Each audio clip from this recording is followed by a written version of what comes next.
오늘은 하나님의 채널이라고 하는 제목으로 여러분들과 함께 은혜 나누고자 하는데요. 오늘 본문은 특별히 두 곳을 제가 선택을 했죠. 저는 오늘 질문을 먼저 드리면서 말씀을 좀 나누기 원합니다.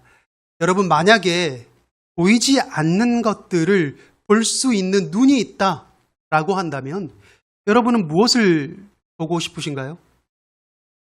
자, 눈에 볼 수 없는 것들을 볼 수 있는 눈이 있다, 혹은 그런 방법이 있다.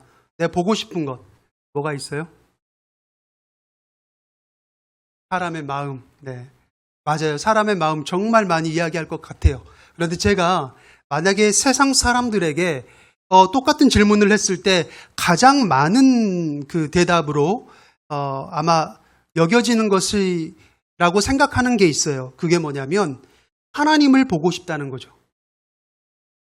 하나님이 정말 살아계신다면, 목사님 말처럼 살아계신다면 하나님을 좀 볼 수 있었으면 좋겠습니다.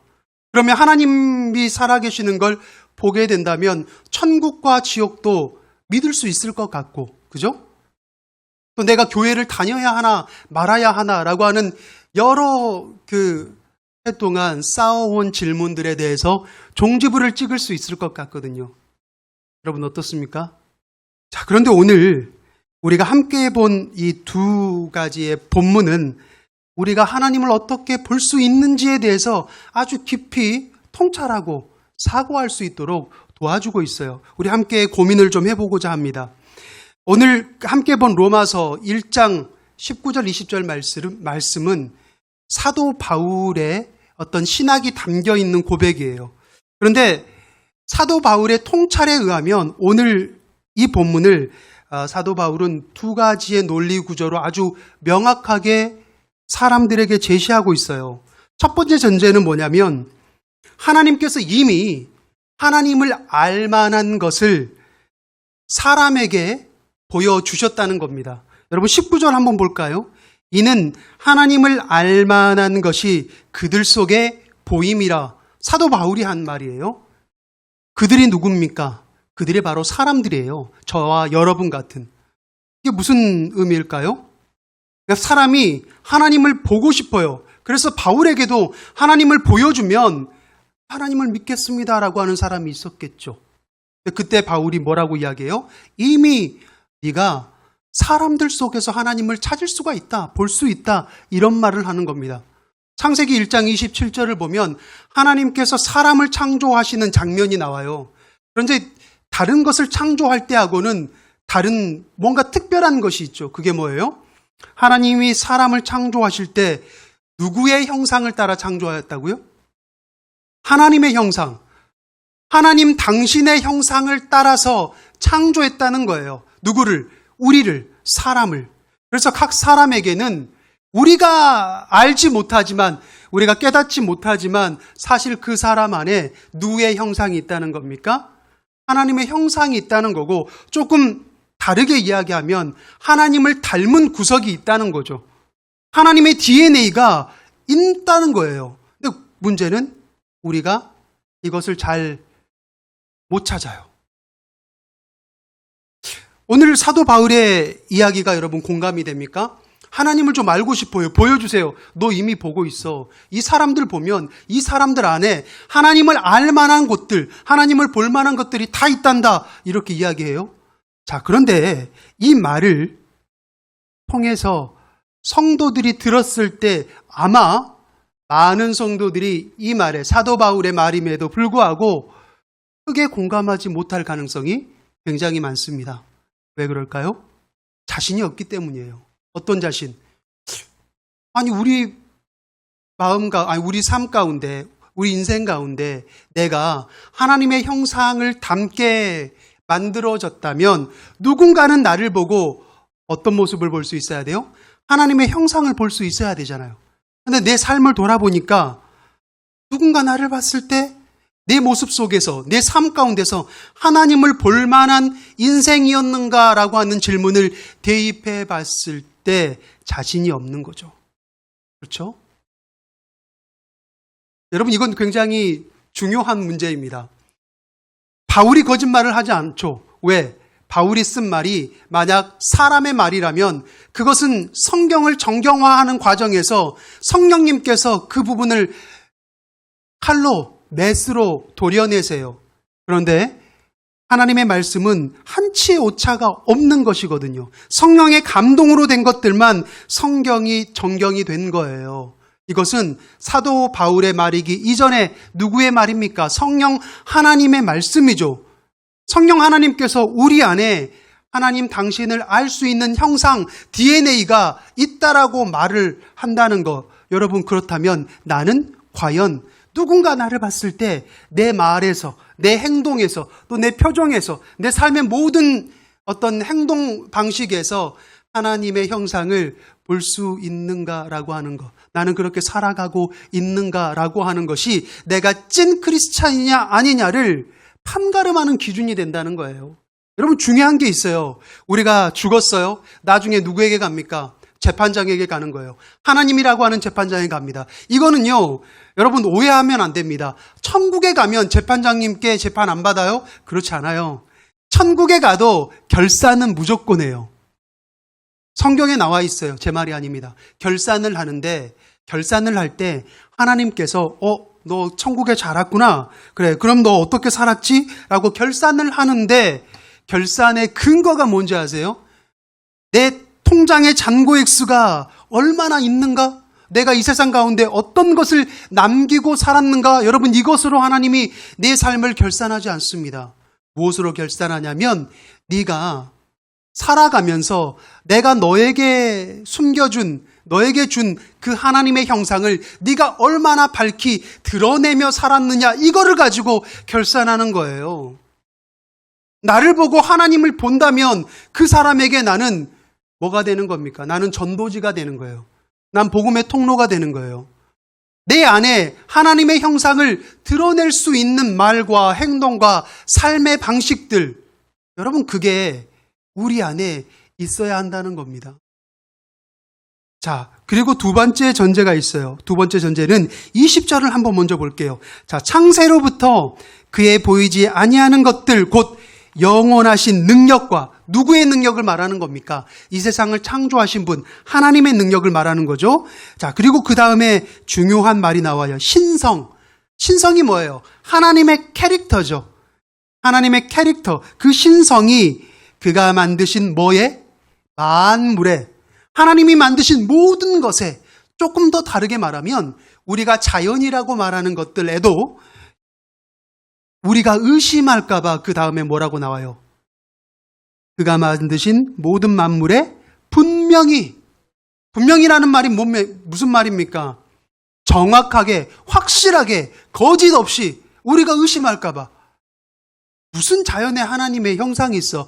무슨 자연을 통해서 하나님을 봐? 아니, 분명히라니까. 분명히 보여 알려졌나니 라고 이야기를 하고 있어요.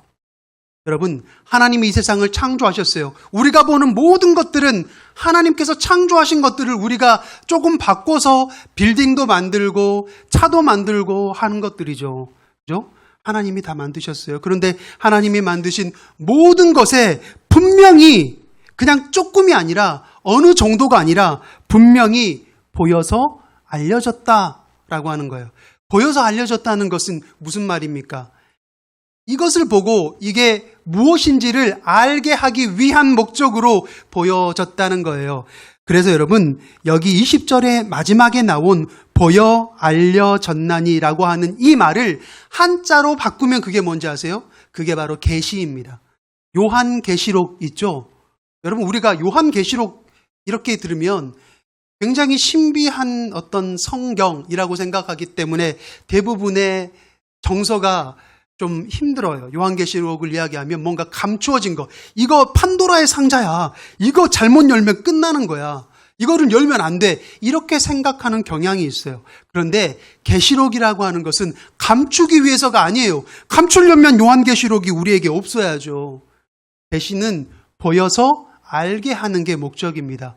하나님 당신이, 우리가 하나님을 볼 수 없잖아요. 그러니까 우리가 하나님을 더듬어서 알 만한 방식으로 당신을 드러낸 것이 계시예요. 그런데 그 계시가 어디에도 있다? 요한계시록에만 있는 게 아니라 하나님 당신이 만든 모든 만물에 하나님의 영원하심과 능력과 하나님의 캐릭터, 신성이 다 있다는 거예요. 그러면 우리가 그걸 보고 하나님을 볼 수 있다는 거죠.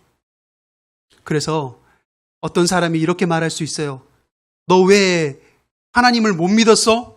라고 할 때, 아니 하나님 당신을 내가 보여달라고 그렇게 말을 했는데 목사님도 집사님도 권사님도 저에게 하나님 당신을 보여준 적이 없어요. 그러니까 하나님 안 믿었죠. 이런 핑계를 댈 수가 있다 없다?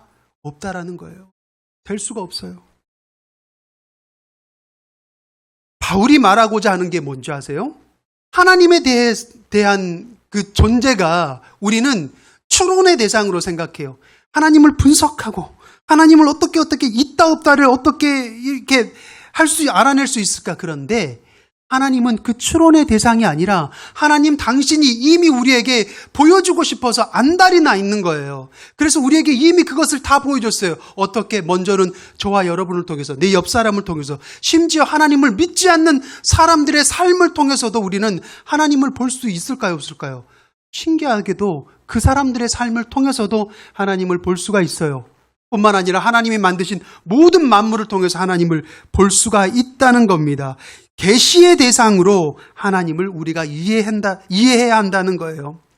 그래서 여러분, 저는 오늘 말씀을 준비하면서 하나님이 만드신 이 모든 세계, 이거를 어떻게 하면 좀 딜리버리가 조금 더 입체감 있게 될까라고 생각하고 고민을 하다가 딱 아이디어가 떠올랐어요. 아, 이거다. 뭐야?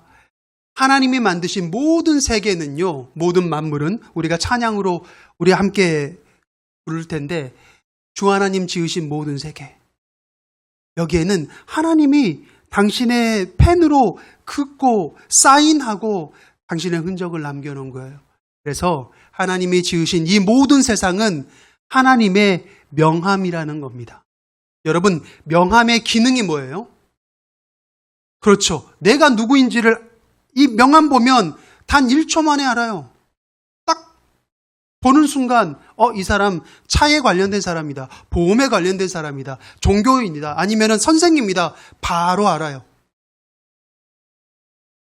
여러분, 하나님이 만드신 모든 만물, 자연은 하나님의 명함입니다. 우리는 그래서 자연의 어떤 위대함을 통해서 여러 가지 것들을 알 수 있어요. 하나님께 감사하는 마음도 알 수 있고요. 또 때에 따라서는 경외함도 느낄 수 있고 하나님에 대한 두려움도 느낄 수 있어요. 요즘 나오는 명함 제가 보니까 옛날에 한 10년 전에 명함들만 보다가 최근에 이렇게 명함들 보니까 굉장히 화려하더라고요. 예전에 없었던 것들이 막 들어가 있어요. QR코드라고 하는 것들이 들어가 있고 또 그 외에도 여러 가지 디자인적인 요소들이 이렇게 있어서 이게 굉장히 빳빳하고 뭔가 이렇게 입체감 있는 종이면 그것 자체가 굉장히 비싼 또 명함이더라고요. 자, 그런데 하나님의 명함은 차원이 달라요. 자연이 하나님의 명함이라고 했죠. 제가 몇 가지 하나님의 명함을 조금 소개하죠. 여러분 먼저 별을 한번 보세요. 자, 밤하늘에 우리가 볼 수 있는 별 하나, 사실 얼마나 합니까? 누구나 볼 수 있는, 누구나 그냥 지나칠 수 있는, 너무나 당연하게 여겨지는 하나님의 명함인데 우리의 눈에 들어오는 순간 콩알보다 솔직히 말하면 더 작잖아요. 점 하나 같은 그런 크기예요. 자, 그런데 여러분 그거 아세요? 이 별 하나가 사실은 태양보다 더 클 수 있다는 거. 태양보다 더 큰 별들이 무수히 많아요. 그런데 여러분, 태양이 얼마나 큰지 아시긴 아십니까? 태양과 지구가 있어요. 근데 우리가 태양이라고 말하는 이 태양은요, 지구의 약 109배가 크대요. 상상이 되세요? 어마어마하잖아요. 부피로 따지자면, 그냥 여러분 놀라지 마세요. 부피로 따지자면 우리 지구가 태양에 130만 개가 들어갈 수 있대요. 와, 엄청납니다. 압도적인 크기예요.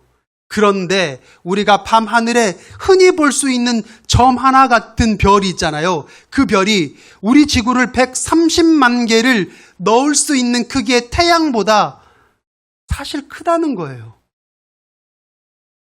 얼마나 여러분 놀랍습니까? 그런데 여러분, 우리가 이 별을 볼 때 그 크기를 체감할 수 있어요, 없어요? 체감할 수 없어요. 왜 그럴까요? 거리감이라고 하는 것 때문에. 하나님께서는 우리를 위해서 거리감이라고 하는 어떤 입체적인 하나님의 센스를 주셨어요. 그래서 엄청나게 크지만 우리는 그게 작은 큐빅처럼 보여요. 밤하늘을 보면, 특히 여름이나 가을에 밤하늘을 보면 하늘을 수놓는 것처럼, 다이아몬드가 달려있는 것처럼 이렇게 별들을 볼 수가 있잖아요. 근데 생각해 보면 우리가 정말 콩알보다 작은 저 별 하나가 우리 지구를 130만 개를 넣어도 다 채우지 못하는 태양보다 더 크다는 거잖아요. 그런데 생각해 보십시오. 하나님은 그 태양보다 큰 그 별들을 마치 먼지처럼 다루시거든요. 먼지처럼 창조하신 하나님을 여러분 생각해 보세요. 그러면 그 별에 비해서 그 하나님은 도대체 얼마나 광대하시다는 겁니까? 얼마나 크시다는 거예요. 그래서 우리가 측량할 수 없는 하나님의 은혜, 하나님의 능력이라고 우리가 하나님을 그렇게 노래하는 겁니다. 그런 하나님의 본체를 우리가 만약에 거리감이라는 하나님의 센스 없이 보게 된다면 여러분 어떻게 되는지 아세요? 우리는 하나님을 보기도 전에 다 녹아 없어집니다. 여러분, 핵폭탄이 그럴 일이 있어서는 안 되겠지만 그럴 일이 없기를 축복합니다. 그런데 만약에 핵폭탄이 떨어진다라고 가정했을 때 핵폭탄이 떨어졌네 라고 하는 것을 우리가 인지하기도 전에 우리는 그냥 녹아서 없어진대요. 무슨 말인지 이해되세요?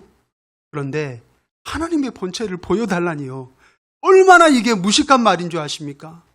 그래서 우리가 하나님이 우리 눈에 보이지 않는 것은 하나님이 계시지 않아서가 아니라는 거예요. 오히려 하나님께서 우리를 안전하게 보호해 주시기 위해서 거리감이라는 센스를 통해서 우리를 살려주고 계신 거예요. 우리를 보호해주고 계신 거예요. 이번엔 여러분 하늘을 한번 생각해 봅시다. 하늘과 관련해서 아주 기가 막힌 시를 노래한 사람이 있어요. 누구냐면 다윗이라는 가수입니다. 다윗이 시편 19편에 하늘을 노래했는데 아주 기가 막힌 그 의인법으로 하늘을 노래했어요. 하늘을 어떻게 이야기하냐? 하나님의 일을 한대요. 하늘이 다윗이 노래할 때 시편 19편에 이렇게 표현을 했습니다. 하늘이 선포하고 궁창이 나타내며 낮은 낮에게 말하고 밤은 밤에게 지식을 전달한다. 이러한 표현을 써요. 마치 하늘이 누군가 대화하는 것처럼 의인화시켰어요. 우리가 생각할 때 그냥 자연은 뭐예요? 하늘은 그냥 하늘이죠. 땅은 땅이고 물은 물이고 하늘은 하늘이로다. 우리는 이렇게 생각을 해요. 그냥 자연일 뿐이죠. 그런데 다윗이 성령의 감동에서 보니까 하늘이 말을 하는 거예요. 근데 어떤 말을 하냐면 하나님의 일들, 하나님께서 나를 위해서 행하시는 일들을 계속해서 끊임없이 선포하고 있더라는 거예요. 내가 일어날 수 있도록 하나님께서 태양을 뜨게 하시고, 내가 따뜻하게 살아갈 수 있도록 따사로운 해를 주시고, 내가 먹기 위해서 광합성 작용을 계속해서 하시고, 그런 하나님의 일들을 선포하신다는 거예요. 궁창이 그런 일들을 또 나타내는 것이고, 그것을 다윗은 하나님의 스피커로 이해하고 이야기하는 겁니다. 그래서 여러분, 하나님은요, 이 하늘을 통해 우리에게 끊임없이 말씀하고 있다는 거예요. 요즘 말로 하면 라방이에요, 라방. 라방이 뭔지 아시죠? 라이브 방송. 하나님은 끊임없이 라이브 방송을 하고 있는 중입니다. 나에게. 그래서 여러분, 제가 두 번째로 여러분 이 자연을 통해 하나님께 이렇게 소개하고 싶어요. 하늘은요, 모든 자연이 있지만 특별히 하늘은 하나님께서 말씀하시는, 우리에게 말씀하시는 스피커다라는 거예요. 근데 이 스피커는요, 네 가지의 특징이 있어요. 네 가지에 없는 게 있습니다. 세상의 스피커에는 있지만 하나님의 스피커에는 없는 네 가지 잠깐 소개할게요. 첫 번째, 이게 없어요. 무선입니다. 선이 없어요. 스피커는 전선이 있어야 되는데 얘는 블루투스 같은 거야. 전선이 없어. 전선이 없어도 얼마든지 개통이 되어서 전 세계에 동시다발적으로 하나님의 일을 선포할 수 있는 스피커가 바로 하나님의 스피커라는 거예요. 얼마나 특별하고 얼마나 여러분 신기합니까? 또 한 가지 뭐가 없는지 아세요? 특별히 우리 한국 사람에게 굉장히 희소식일 텐데 하나님의 스피커는 무료예요. 한국 사람들 무료라고 하면 좋아한다잖아요. 어떤 사람이 배가 이렇게 침몰하게 돼서 바다에 뛰어내리라고 하는데 용기가 없어서 못 뛰어내리다는 거예요. 한국 사람을 뛰어내리게 하기 위해서 선원이 그랬다잖아요. 무료입니다 라고 하니까 한국 사람이 뛰어내렸다라고 하는 개그가 있는 것처럼 하나님의 스피커는 돈이 들지 않아요. 요즘 유튜브를 보거나 아니면 뭐 넷플릭스라든가 이런 것들을 통해서 유익한 정보를 내가 보려고 해도 뭐예요? 이게 구독을 해야 된대요. 근데 이 구독은 정기적인 돈을 결제하는 거예요. 그런데 이 구독도 싼 게 있고 비싼 게 있어요. 이게 단계별로 있더라고요. 그런데 가난하잖아. 풍성하지 않잖아. 그러니까 어때요? 좀 약간 싼 거를 구독해요. 그러면 어떤지 아세요? 결정적인 장면에 그 다음이 너무나 궁금한데 그때 뭐가 나와요? 광고라고 하는 게 나와요. 꽤 깁니다. 굉장히 짜증나요. 그런데 하나님의 스피커는 구독도 없고요. 광고도 없어요. 얼마나 혜자입니까? 저와 여러분이 혜자라는 거예요. 자, 세 번째, 뭐가 없냐? 소음이 없어요. 무음입니다. 스피커인데 무음이다. 여러분 이게 이해가 되세요? 하나님의 스피커에는 노이즈 캔슬링 기능이 기본적으로 탑재되어 있어요. 우리는 돈을 내고 내가 이어폰이나 어떤 거를 사야만 우리가 잡음 없이 소리를 들을 수 있는데 하나님의 스피커는 노이즈 캔슬링이 기본적으로 탑재가 돼 있어요. 그래서 우리가 하늘을 보고 싶어. 하나님의 소리를 듣고 싶어. 그러면 우리는 이 말씀을 통해서 말씀이라고 하는 어떠한 그 3D 안경을 통해서 하나님의 말씀을 보고 들을 수 있거든요. 자, 그런데 우리가 말씀이라는 3D 안경을 통해서 하나님의 말씀에 집중하잖아요. 그러면 어떤 현상이 일어나느냐? 세상의 나를 시끄럽게 하는 잡소리들, 그러한 모든 세상의 소리들, 너무너무 듣기 싫고 나를 시험에 빠지게 하는 그러한 어지러운 소리들이 제거가 돼요. 점점 어디에 집중할수록 말씀이라고 하는 3D 안경에 돋보기에 내가 집중할수록 세상의 잡소리들은 제거가 되고요. 반면에 하나님의 메시지는 더 선명해지는 겁니다. 얼마나 놀랍습니까? 오늘 예배 가운데 여러분 하나님의 정말 나를 향한 메시지를 듣고 싶으세요? 그러면 세상의 잡음들을 먼저 끊어내야 돼요. 막 세상의 잡음을 끊어내는 두 가지 방법이 있어요. 예배 시간에 졸면 돼. 그런데 졸면 하나님의 은혜도 들을 수가 없어. 그런데 하나님께 집중하는 거예요. 말씀에 집중하면 노이즈 캔슬링이 그때부터 작동이 되어서 세상에 나를 시끄럽게 하고 시험에 들게 하고 힘들게 한 소리들이 제거가 되고 하나님의 메시지는 더 분명하게 된다는 겁니다. 자, 그리고 마지막 뭐예요? 넷째, 무한입니다. 하나님의 메시지는 24시간 365일 끊어지지가 않아요. 오늘 다윗이 뭐라고 말했다고요? 날은 날에게 말하고 밤은 밤에게 말한다. 이게 무슨 뜻이냐면 낮에 내가 행했던 하나님의 일들, 내가 보았던 하나님의 일들을 밤에게 바통을 전달하면 밤은 그것을 받아서 또 하나님의 일들을 계속해서 선포한다는 거예요. 그러니까 하나님의 라방은 끊어진 적이 없다는 거예요. 졸지도 아니하시고 주무시지도 아니하시는 하나님의 역사, 나를 향하신 하나님의 끊임없는 그 손길, 슈브슈브는 계속해서 이어지고 있다는 거예요. 그런데 이렇게 하나님께서는 창조하신 이후에 한 번도 쉬지 않으시고 이렇게 라이브 방송을 계속 하시고 계시는데 문제는 뭐예요? 이 방송을 듣는 사람이 있는가 하면 아직도 이 방송을 단 한 번도 듣지 못한 사람들이 이 세상 가운데는 너무나 많고요. 심지어 예배를 드리고 있음에도 불구하고, 예배 중에 있음에도 불구하고 하나님의 방송을 듣지 못하고 있는 사람들도 있어요. 왜 그럴까요? 주파수가 채널을 잘못 맞춰서 그러는 거예요. 하나님의 방송을 들으려면 특별한 주파수가 필요합니다. 그 주파수는 페이스 FM이에요. 여러분, 페이스가 뭡니까? 믿음이죠. 신뢰죠. 여러분, 믿음의 주파수를 맞춰야 하나님의 방송을 들을 수가 있는데 세상 사람들은 어떤 주파수를 맞추냐면 다우트 FM에다가 주파수를 맞춰요.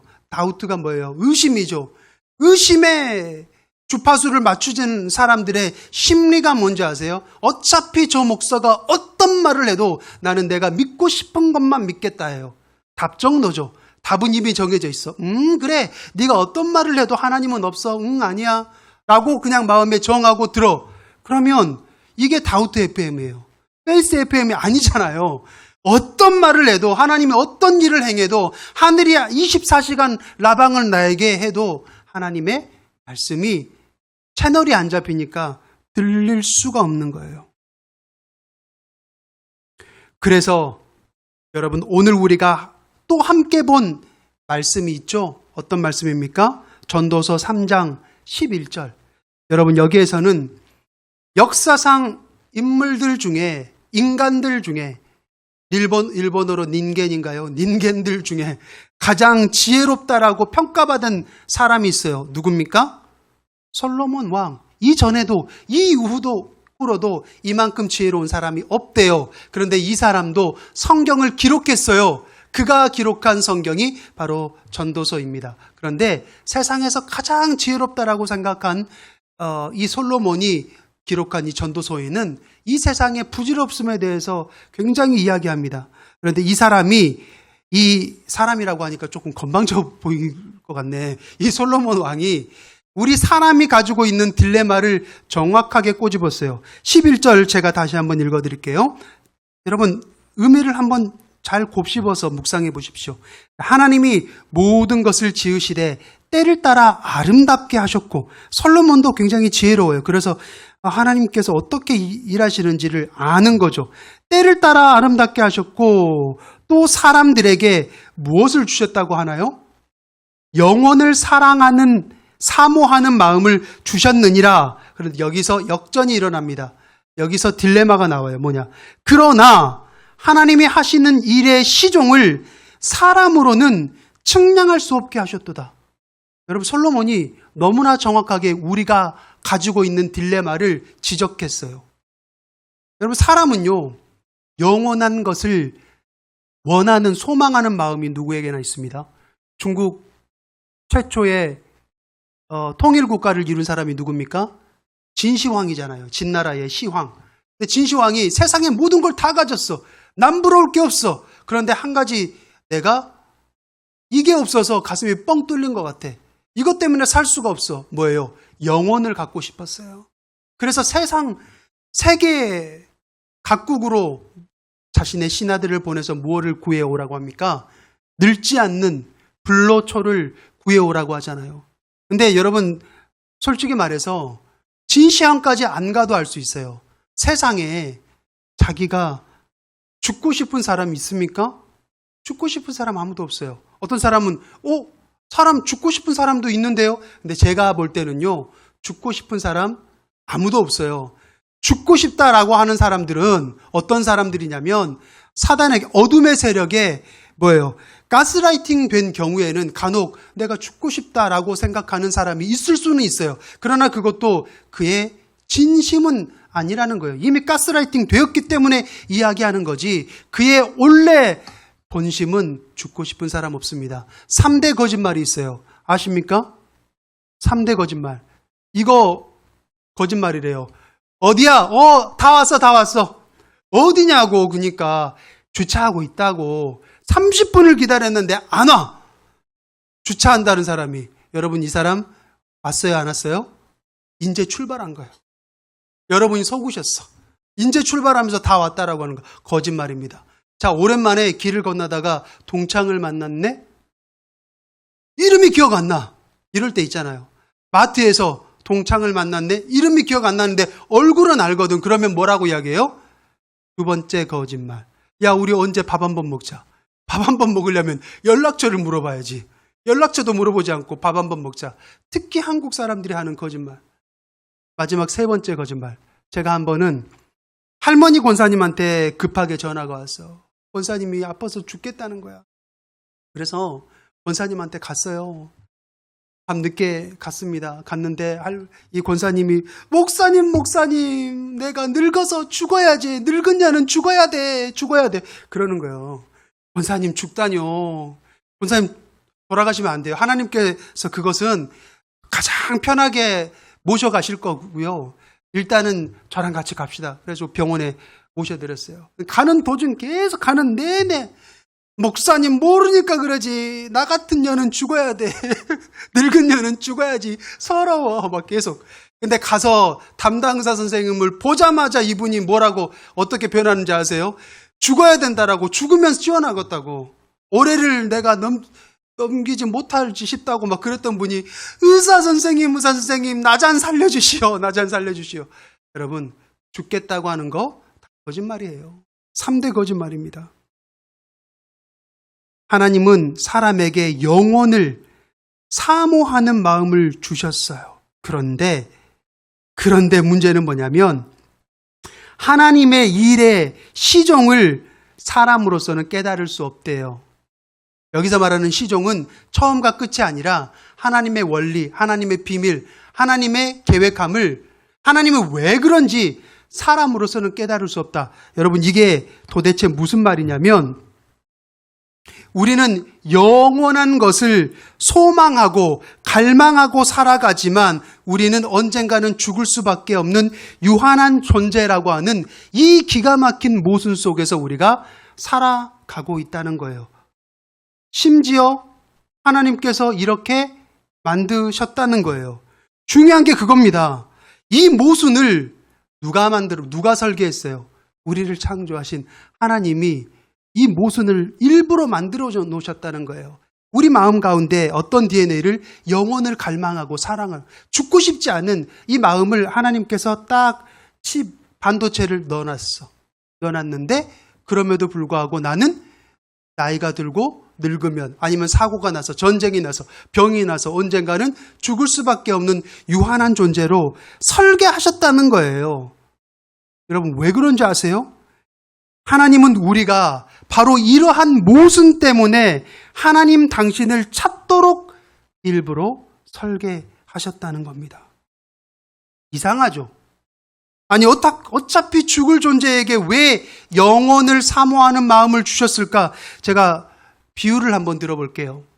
물고기가 있어요. 근데 이 물고기에게도 갈망하는 마음을 주셨습니다. 무엇을 갈망할까요? 물고기는 물을 갈망하면서 살아요. 왜 물고기는 물을 갈망하면서 살까요? 물이 있으니까. 물이 존재하니까 그런 거예요. 여러분, 새는 무엇을 갈망합니까? 하늘을 갈망해요. 왜?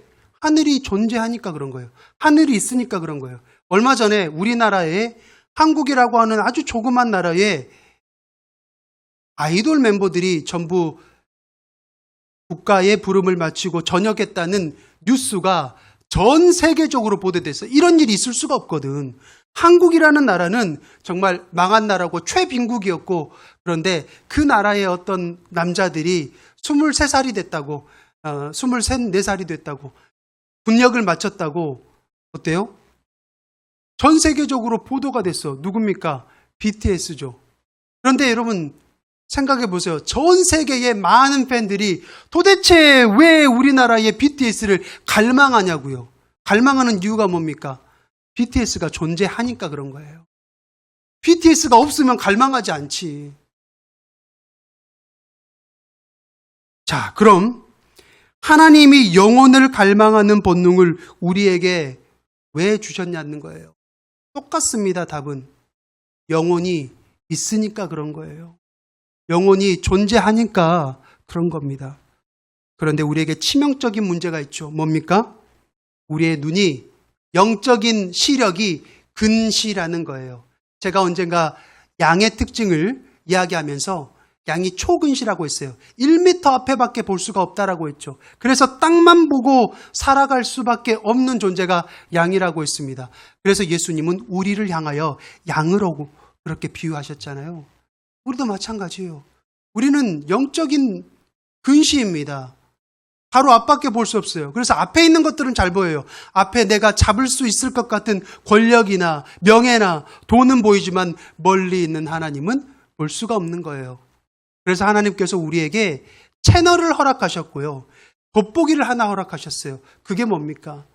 그 채널이 바로 Faith FM, 믿음의 채널이고요. 그 안경, 무슨 안경입니까? 믿음이라고 하는 안경이에요. 여러분, 믿음이 어떤 돋보기가 어떤 유익함이 있어요? 돋보기를 가지면 보이지 않는 것들이 보이기 시작해요. 너무 작아서 보이지 않아. 그런데 돋보기를 쓰고 보니까 그게 보이는 겁니다. 믿음이라고 하는 돋보기를 써야만 여러분, 말씀이 그때서야 보이기 시작한다는 거예요. 내가 믿음을 안 가지려고 어떤 말을 해도 나는 믿음 절대로 안 가질 거야. 당연히 믿음의 돋보기를 안 쓰니까 말씀이 안 보이는 거죠.